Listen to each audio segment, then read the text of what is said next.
Hello students, welcome to right to success. आज ध्यान से सुनो।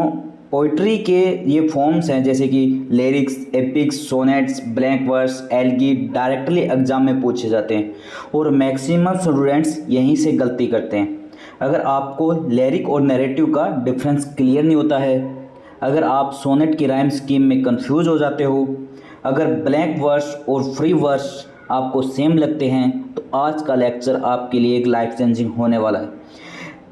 इस लेक्चर में पोइट्री के सारे इंपॉर्टेंट फॉर्म को इतने सिंपल तरीके से समझाया जाएगा कि आप कभी कंफ्यूज नहीं होंगे। So stay till the end, because एक भी कंसेप्ट मिस किया तो एग्जाम में नंबर मिस हो जाएगा। चलिए डिस्कस करते हैं। लिरिक पोइट्री वो पोइट्री होती है जो पर्सनल फीलिंग्स और इमोशंस को एक्सप्रेस करती है।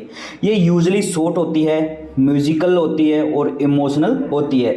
इसमें पोइट अपने दिल की बात करता है। इसके एग्जांपल्स है जैसे कि love poems, emotional poems, sonnets.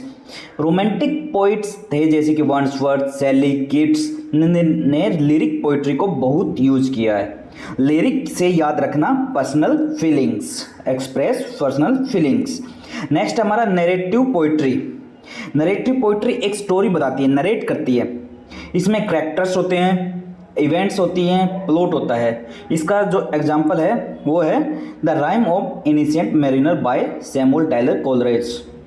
इस पोएम में एक पुरानी कहानी बताई गई है जो एक सेलर की है।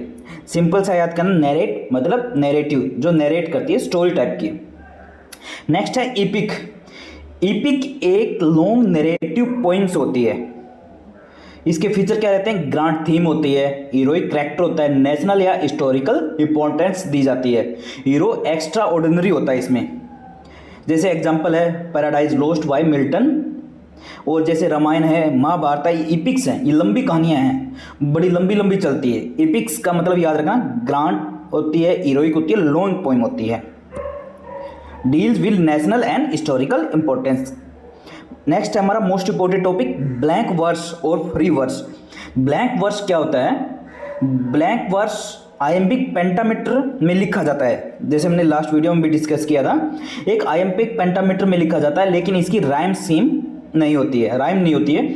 इसमें क्या 10 सिलेबल होते हैं, क्योंकि पेंटामीटर है तो 5 फीट होते हैं, और राइम स्कीम नहीं होती है। इसको सबसे ज़्यादा यूज किया था शेक्सपियर ने। और याद रखने के लिए सिंपल सी बात है, iambic pentameter plus no rhyme same is blank verse. Next है free verse. Free verse modern poetry का एक स्टाइल है। इसमें न तो फिक्स्ड मीटर होते हैं, जैसे इसमें 5 मीटर था, फिक्स्ड था, ना ही राइम्स होते हैं, और मॉडर्न पोइट्री का स्टाइल है। पोइट अपनी मर्जी से लिखता है, जो लिखना है उसको कोई लाइन से नहीं देखता है, ना ही कोई मीटर देखता है, सीधा लिख देता है। एक ये इसको कहते हैं मैक्सिमम प्रोज लाइक पोइट्री भी कहते हैं फ्री वर्स को। मॉडर्न पोइट जैसे टी.एस. एलियट ने फ्री वर्स का यूज़ किया था। फ्री वर्स मतलब फ्रीडम्स फ्रॉम पोइट्री रूल्स, याद रखने के लिए सिंपल सा एक तरीका है। नेक्स्ट है हमारा ओडी। ओडी एक पोइम होती है प्राइज की, किसी की तारीफ करना होता है इसमें, ओडी में प्राइज की। इसमें सीरियस और डिग्निफाइड टोन का यूज किया जाता है। और इसका एग्जांपल है ode on Grecian urn by John Keats. एक ग्रीक ट्रेडिशन में ओडी के 3 पार्ट्स होते हैं, स्ट्रोफ, एंटीस्ट्रोफ एंड इपोडी। इनके बारे में हम आगे धीरे धीरे डिस्कस करेंगे। नेक्स्ट हमारा है सोनेट। ये मोस्ट इंपॉर्टेंट पार्ट है हमारा सोनेट। सोनेट क्या होता है? एक 14 लाइन की एक लिरिकल पोइम होती है, जो इसका मेन थीम होता है लव, और इसका ओरिजिन हुआ था इटली में। इसके जो सोनेट्स के 3 टाइप है मेनली, जिनकी हम चर्चा करते हैं। एक है पेट्राचन सोनेट। इसका राइम स्कीम क्या होता है? A B B A B B A, यानी कि पहली 2 लाइन होती है, उन दोनों लाइनों का फिर राइम स्कीम अगली वाली लाइन में उल्टा होता है, फिर इन दोनों का उल्टा होता है, फिर इन दोनों का उल्टा होता है। सेम जो नेक्स्ट है उसमें भी सी डी और सी डी होता है इसमें। नेक्स्ट या फिर तीनों लाइनों का एक स्केम जैसा राइम होगा, जैसे C D E. Most important है। नेक्स्ट हमारा शेक्सपियरियन सोनेट का क्या रहता है, उसका हम डिस्कस करते हैं। शेक्सपियरियन सोनेट है, उसका राइम स्कीम होता है ए बी CDEFGG, और लास्ट में एक जो कपलेट होता है, एंडिंग कपलेट बोलते हैं इसको, उसको लास्ट में डाल दिया जाता है। नेक्स्ट हमारा स्पेसियन सोनेट, इसमें भी क्या होता है इसमें भी सेम है ये ए बी, लेकिन जो नेक्स्ट जो सेकंड जो इसका स्टेंजा होता है उसमें BC और इसका C इसमें लेके CD, फिर लास्ट में E एक एंडिंग कपलेट होता है। ये मेनली 14 लाइंस की होती है, 14 लाइंस होती है, फिक्स्ड होता है, इसका राइम स्कीम फिक्स्ड होता है और इसलिए इसको सोनेट कहा जाता है। नेक्स्ट हमारा पेस्टोरल पोइट्री। पेस्टोरल पोइट्री मतलब क्या होता है, एक रूरल लाइफ और नेचर के ऊपर बेस्ड होती है।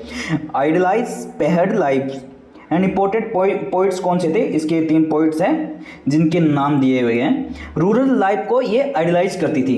पेस्टोरल मतलब विलेज और नेचुरल होती है, सिंपल सी बात है। विर्गिल एंड एडमंड स्पेंसर, इनकी कुछ इंपॉर्टेंट ये पेस्टोरल पोइट्री है, याद रखने योग्य, याद कर लीजिए आप। नेक्स्ट है हमारा एलिगी।